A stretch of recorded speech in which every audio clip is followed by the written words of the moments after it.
Hoje eu quero trazer uma reflexão para vocês. Se encontra lá em Levítico. Levítico é o terceiro livro da Bíblia. Terceiro livro. Levítico capítulo 24. O pessoal, quando for colocar o cronômetro aí, coloca 35 minutos.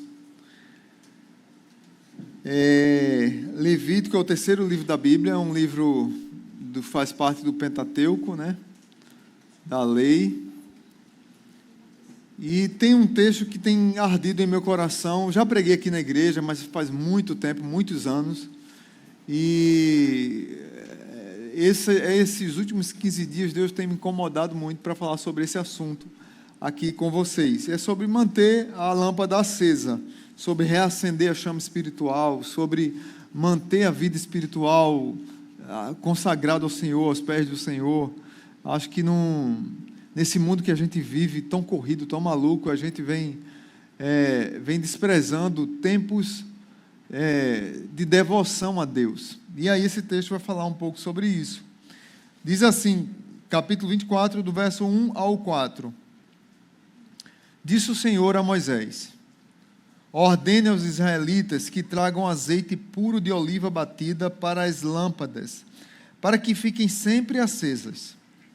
Na tenda do encontro, do lado de fora do véu que esconde as tábuas da aliança, Arão manterá as lâmpadas continuamente acesas diante do Senhor, desde o entardecer até a manhã seguinte. Este é um decreto perpétuo para as suas gerações. Mantenha sempre em ordem as lâmpadas do candelabro de ouro puro perante o Senhor. Oremos. Pai, mais uma vez te louvamos e agradecemos nesse momento agora por tua palavra. Que essa palavra hoje possa encontrar corações aqui sedentos por crescimento, por mudança, por busca ao Senhor. Que o Senhor nos ajude nessa ministração agora. Fala aos nossos corações, no nome de Jesus. Amém. É possível a gente começar a caminhada cristã boa e terminar boa. Mas é possível começar ruim, terminar boa, e é possível começar boa e terminar ruim. O que marca muitas vezes na nossa história é como terminamos a vida e não como iniciamos. Tantas pessoas começaram a vida tão bem, tudo tranquilo, e terminaram mal, com escândalos, com crises, com tantas coisas fora da palavra de Deus. E isso marcou negativamente essas pessoas. Aqui nós, hoje, vamos refletir um pouco sobre manter uma vida espiritual constante, uma vida de devoção, de busca a Deus, de quebrantamento. E aí eu comecei com esse texto que fala sobre o candelabro. Eu vou pedir para abrir aqui a imagem do candelabro, para quem não conhece, pedir para o pessoal colocar aqui. Aqui está aí o candelabro. O candelabro, ele foi dado, Deus deu a Moisés, pediu para Moisés escrever como é que deveria ser usado o candelabro no Antigo Testamento. O candelabro, para a cultura judaica, é um menorá. A gente chama candelabro, na Bíblia tem tanto o nome candelabro, como vocês viram, quanto o nome menorá, que é para os rituais judaicos. E o menorá, o candelabro, ele era usado para dentro da tenda do tabernáculo e também dentro do templo, para simbolizar a presença de Deus através do Espírito Santo. Lembra que no Antigo Testamento a presença de Deus, do Espírito Santo, era sempre relacionada ao óleo, ao fogo. E no menorá você vê que tem sete velas aí em cima. Era colocado o óleo, o azeite, né, de oliva puro, para manter a chama acesa.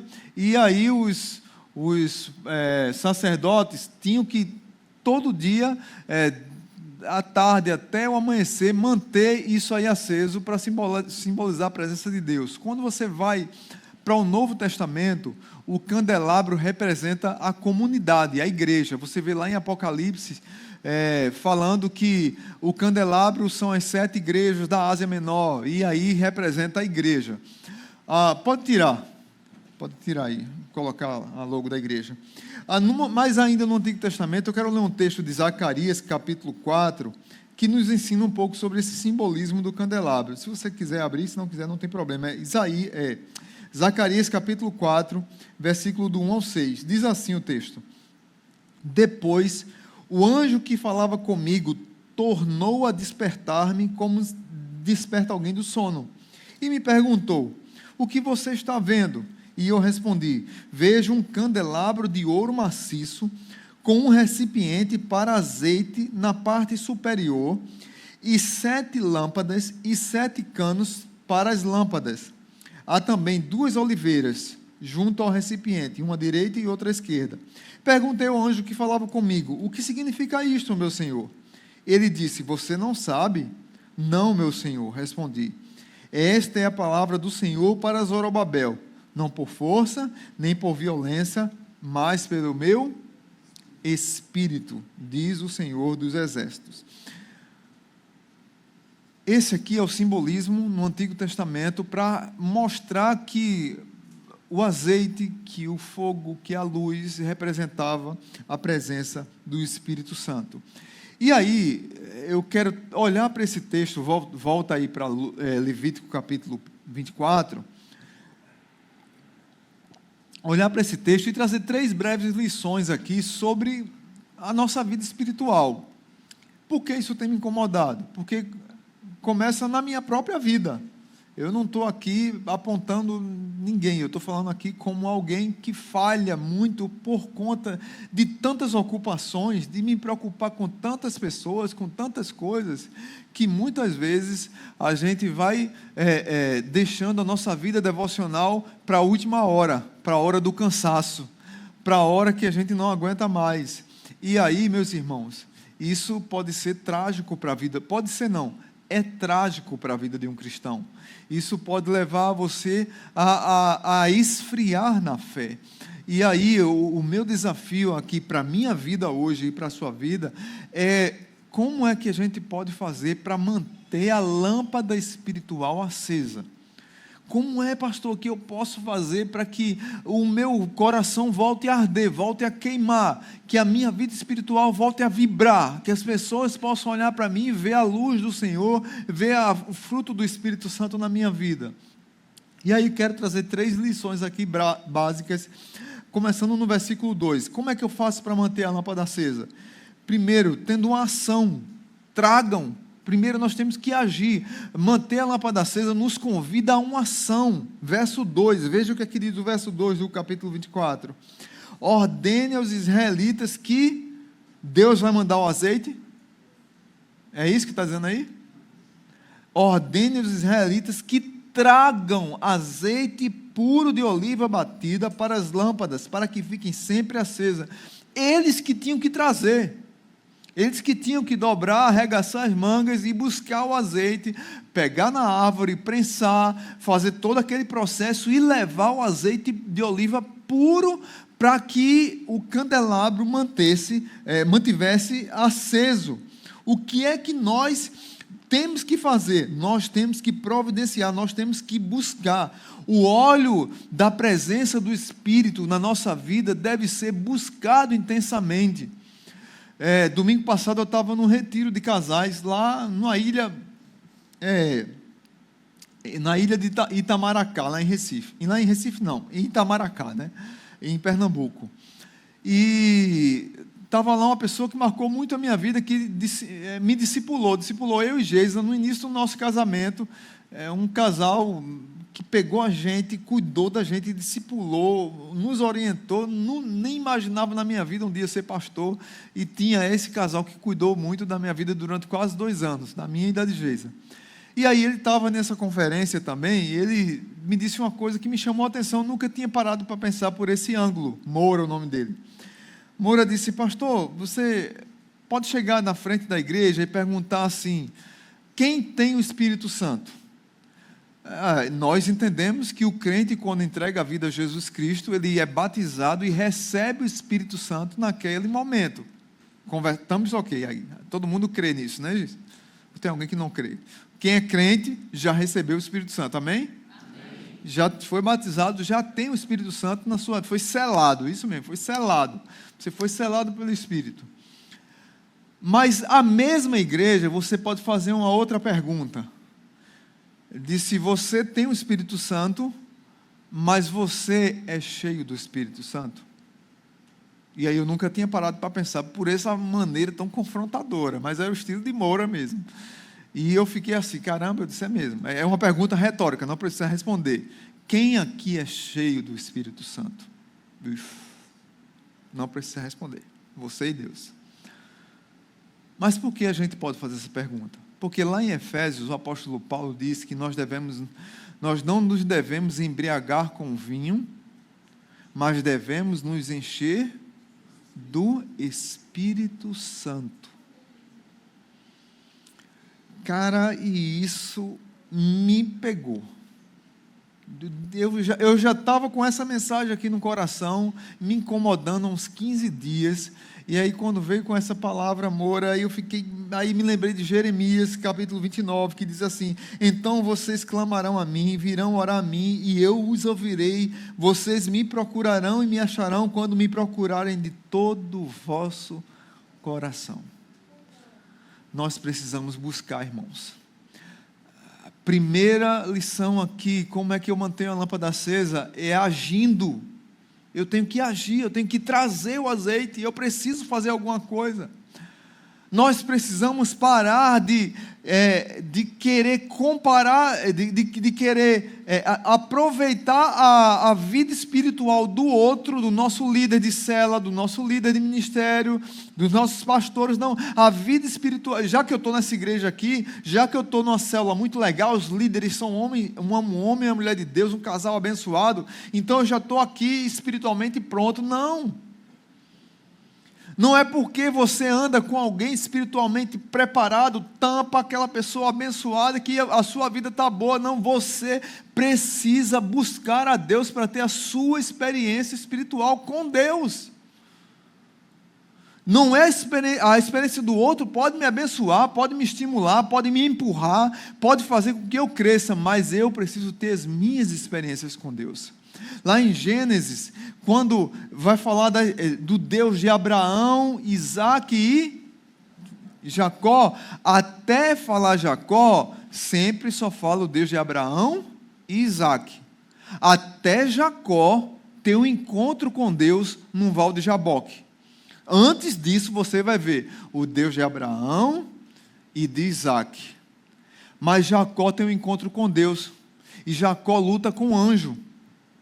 E lembram que Jacó tinha tido uma conversa com o pai dele, que ele se vestiu com pele de animal, e o pai dele: quem é que está aqui? Quem é o meu pai dele? Cego. Quem é meu filho que está aqui? Ele mudou a voz e disse: eu sou Esaú. Jacó disse: eu sou Esaú. E quando o anjo do Senhor luta com Jacó no val de Jaboque, ele faz a mesma pergunta a Jacó: qual é o teu nome? E Jacó diz: eu sou Jacó. Jacó significa mentiroso, aquele que pega no calcanhar. Jacó significa aproveitador, trapaceiro, trambiqueiro, enrolão. É isso que Jacó significa. E o anjo do Senhor toca em Jacó e diz assim para ele: você lutou com Deus e prevaleceu, a partir de hoje o seu nome será Israel, porque você lutou com Deus e prevaleceu. A partir desse encontro, Jacó sai manco. E aí eu sempre digo aqui na igreja: desconfie de quem não manca. Se você encontra um crente muito santo, melhor do que todo mundo, a última Coca-Cola do deserto, a última cocada da tábua, esse é o melhor crente porque eu sou bam, cuidado. Todo crente que teve encontro com Jesus, que teve encontro com o anjo do Senhor, sai mancando. Todo. Não tem esse. Todos nós temos as nossas falhas, fugas, erros, e precisamos ser tocados pelo Senhor para sair mancando e saber que a marca do Senhor chegou. Tivemos a nossa experiência com Deus. Quando você olha para a Bíblia, a partir desse encontro, aí você vai ver a Bíblia falando o Deus de Abraão, de Isaac e Jacó. Mas você vê outros textos na Bíblia de pessoas que tiveram experiências com Deus e a partir daquelas experiências com Deus começaram a entender o nome de Deus de outra maneira. Por quê? Porque foi a maneira como Deus se revelou àquelas pessoas. Por exemplo, Jó chama Deus de meu fiador. Isaías chama Deus vários nomes, mas alguns nomes aqui: maravilhoso, conselheiro, pai da eternidade e príncipe da paz. Abraão chama Deus de meu amigo, Deus todo-poderoso. Salmo 48 chama Deus de guia. Paulo, em 2 Coríntios, chama Deus de o Deus da consolação. Salmo 68 chama Deus de o juiz das viúvas. Salmo 32 de Deus é o meu esconderijo. Marcos chama Deus através de Jesus de o bom pastor. Salmo 140, Deus forte e libertador. Todos nós precisamos ter o nosso encontro, a nossa experiência com Deus, mas nós precisamos querer, irmãos. Nós precisamos agir. Primeiro, tragam um azeite. Nós precisamos arregaçar as mangas. Eu fiquei muito maravilhado com a história da Coreia do Sul, muito incomodado, assim como incomodado no bom sentido, como Deus usou aquele país e tem usado o avivamento que teve ali a partir dos idosos, dos jovens, a maneira como Deus usou aquelas pessoas para que o evangelho fosse expandido para o mundo.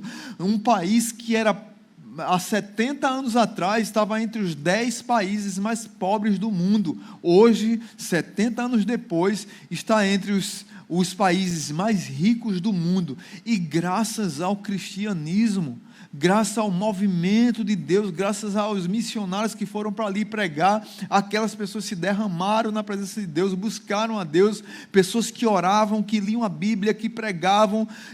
Meu Deus do céu, é possível isso?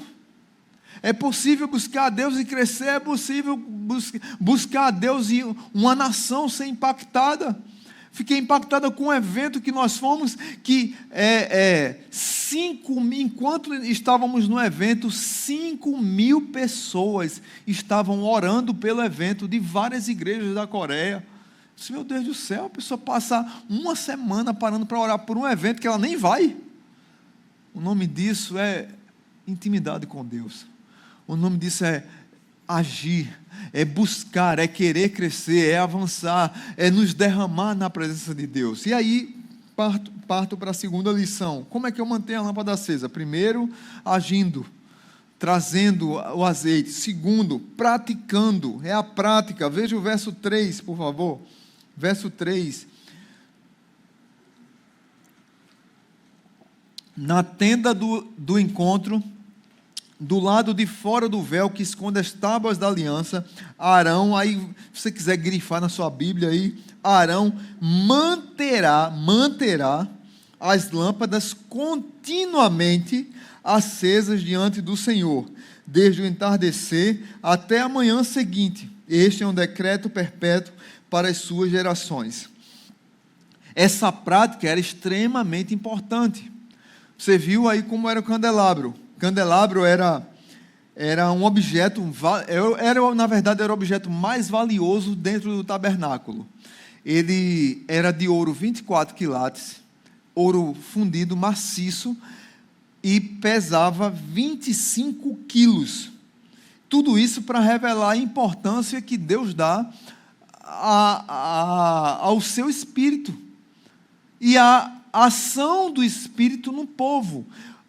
A tenda era feita de pele de animais, e a luz que aquecia a tenda, a luz que iluminava a escuridão da tenda, era a luz do candelabro, e essa luz, ela precisava ser providenciada, era única, e ela precisava ser providenciada ordinariamente, dia a dia, praticamente, como vocês viram, desde o entardecer até a manhã, continuamente, aquela lâmpada, ela precisava estar acesa para que todos os serviços do tabernáculo fossem feitos.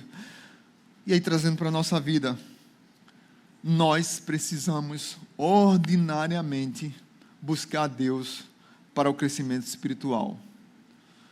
Não é que há roubos, momentos de fé extraordinários, momentos de Deus fazer um milagre na nossa vida. Não é que isso seja ruim, não, isso é bom, e quando acontece isso é muito bom. Mas a vida normal é dia após dia. Não é todo dia que vai acontecer um milagre na minha vida, não é todo dia que vai ter um arroubo de fé na minha vida, não é todo dia que Deus vai mandar alguém revelar alguma coisa, não é todo dia. Isso é exceção. Todo dia é ler a Bíblia, todo dia é meditar, todo dia nada vai acontecer, todo dia nenhum milagre vai descer, nenhum anjo vai descer do céu e se revelar para mim. Todo dia é joelho dobrado, todo dia é olho no olho, todo dia é orar por minha família, orar pelo meu casamento, orar pelos meus filhos, orar pelo meu trabalho, orar pela igreja perseguida, orar pelos não salvos, pelos não cristãos, orar pela minha família maior, pelos parentes mais longe, orar pela minha igreja, orar pelos políticos, orar pelos meus vizinhos. Todo dia é isso. Todo dia é a simplicidade da vida, dia após dia.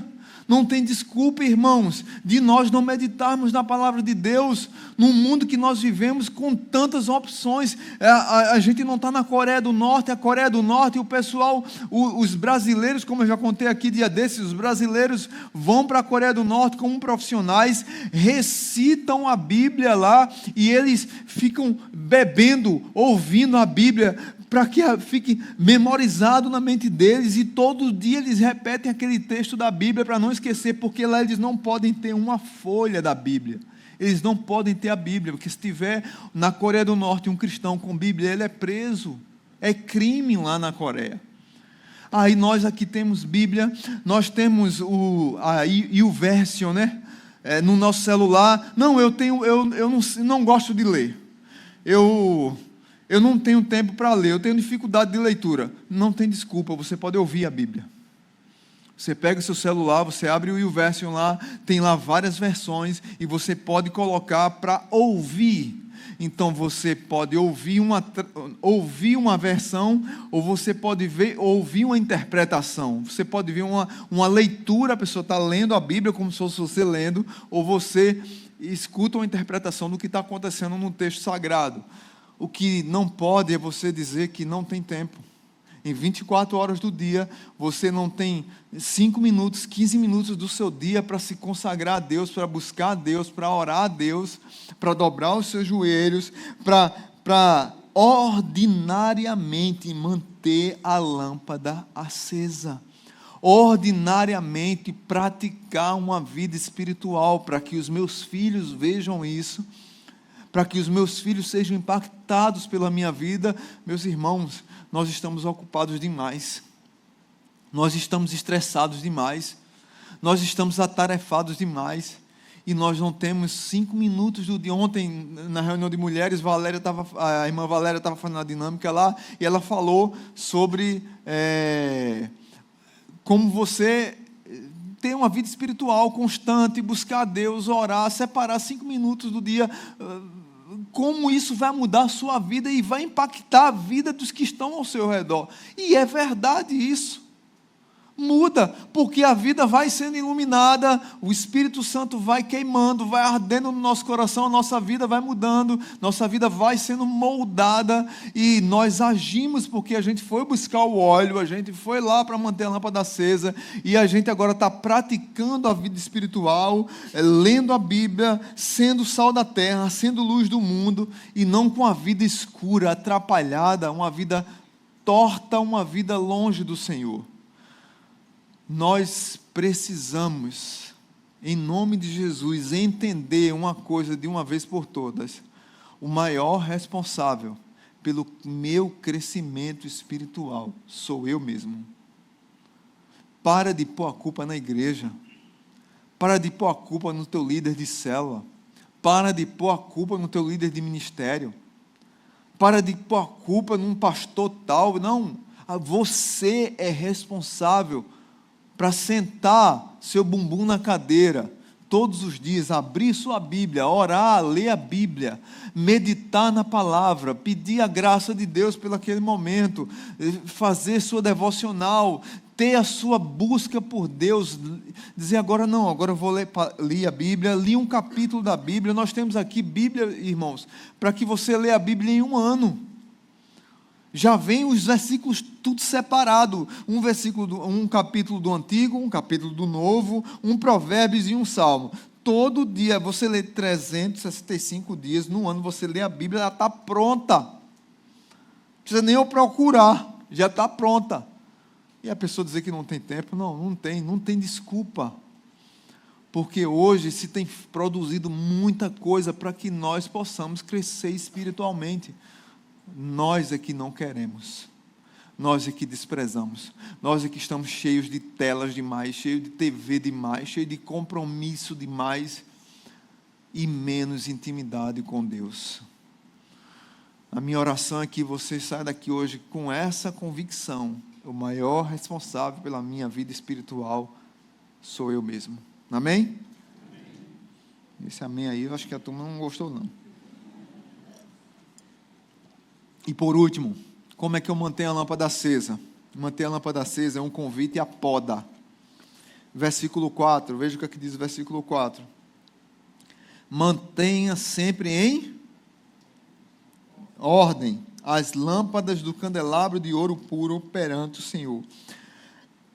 Manter a lâmpada acesa é um convite à poda, a cortar, a partir. Manter a sua vida em ordem. Ontem, Valéria também usou, na reunião das mulheres, sobre a poda de um bonsai, que precisa ser podado para que cresça, para que floresça, para que fique bonito. E a gente não combinou nada, viu? Essa mensagem foi do Espírito mesmo, dirigindo. Então, Deus está querendo falar com algumas pessoas, amém? Todas as manhãs, o sumo sacerdote, ele tinha, como a gente viu aqui Arão, né? Ele tinha que entrar na tenda, e ele entrava com um objeto chamado espevitadeira. Quem já ouviu falar desse nome aqui? Espevitadeira, quase ninguém, né? Espevitadeira é uma tesoura. É uma tesoura que você viu o candelabro aqui, em cima tem um pavio. Aquele pavio, quando ele queima e fica duro, aquele pavio preto, igual de uma vela mesmo, fica preto, duro. Aí, se você perceber, mesmo que tenha azeite, mas ele começa a apagar, porque o pavio está duro, está sem vida.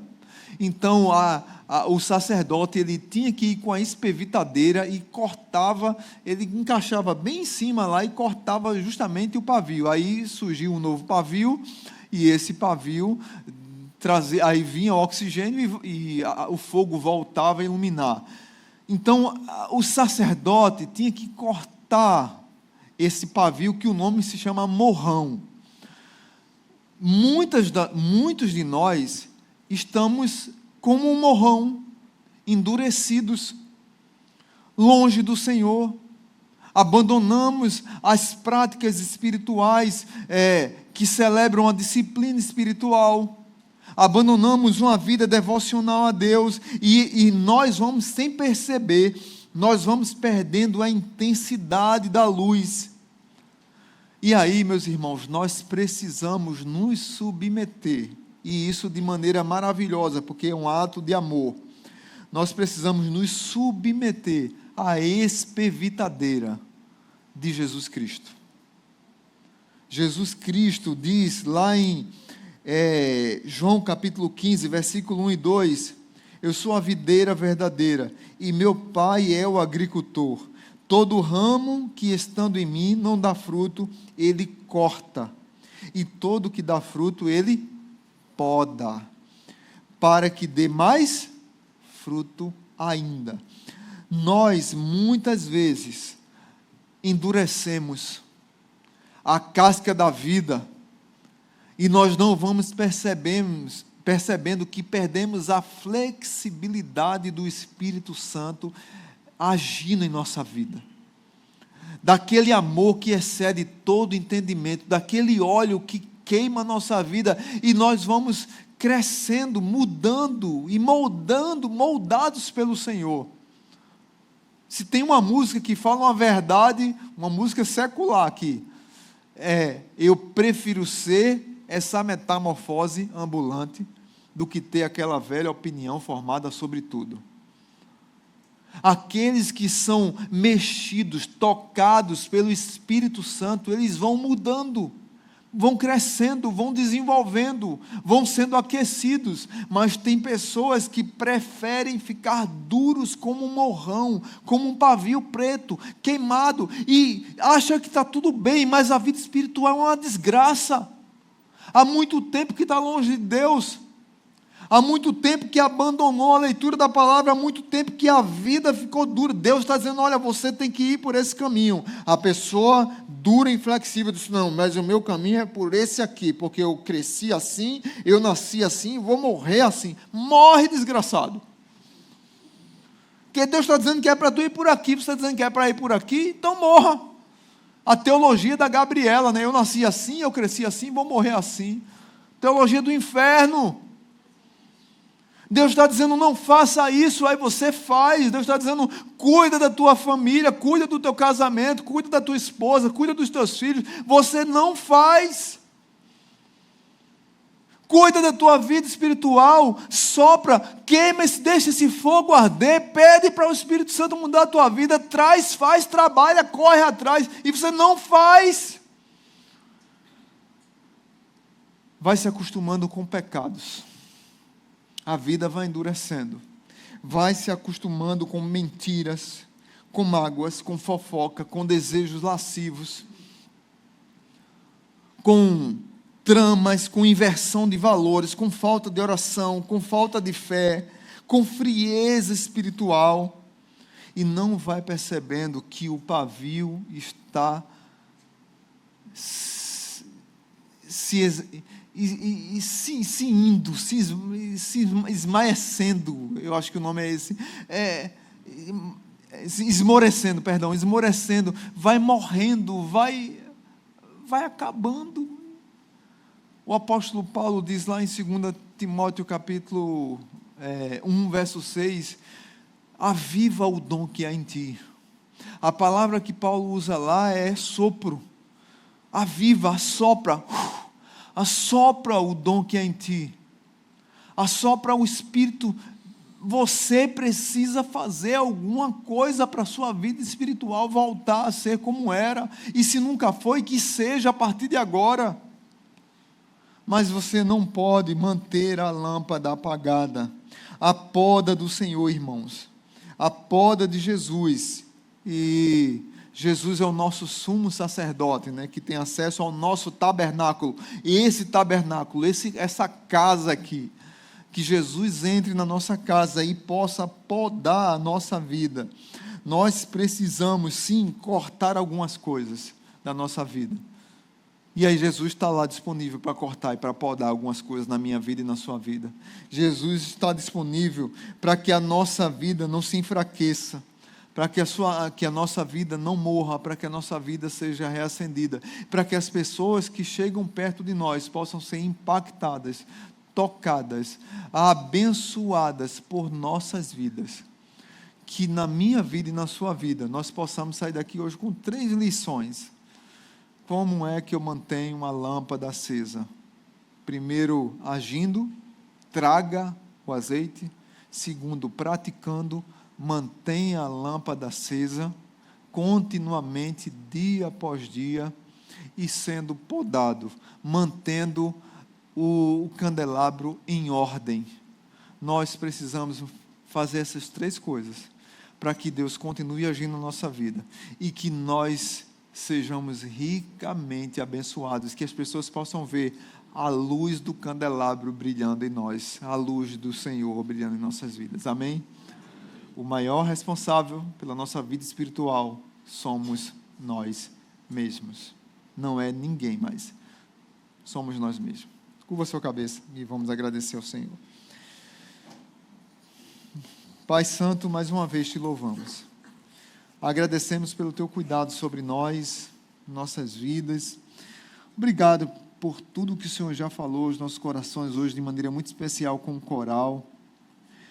Que o Senhor nos guarde, nos oriente, nos abençoe, nos dirija, Pai. Que o fato de manter a luz da nossa vida espiritual acesa seja algo que nós não venhamos abrir mão da nossa vida devocional, da leitura bíblica, da oração, que nós não venhamos desprezar lições básicas da fé, para que nós possamos crescer dia após dia, sendo ricamente edificados pelo Senhor, enchidos pelo Teu Espírito, e que a Tua graça seja renovada em nossa vida, dia após dia. Abençoa a vida de cada um aqui, Pai, a decisão que cada um aqui tem que tomar. Que nós não saiamos daqui hoje sem a grande lição de que o maior responsável da nossa vida espiritual somos nós mesmos.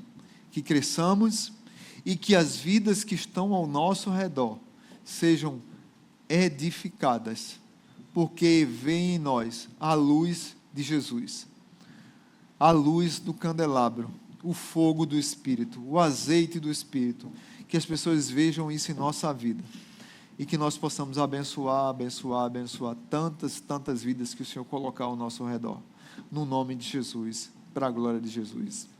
Amém.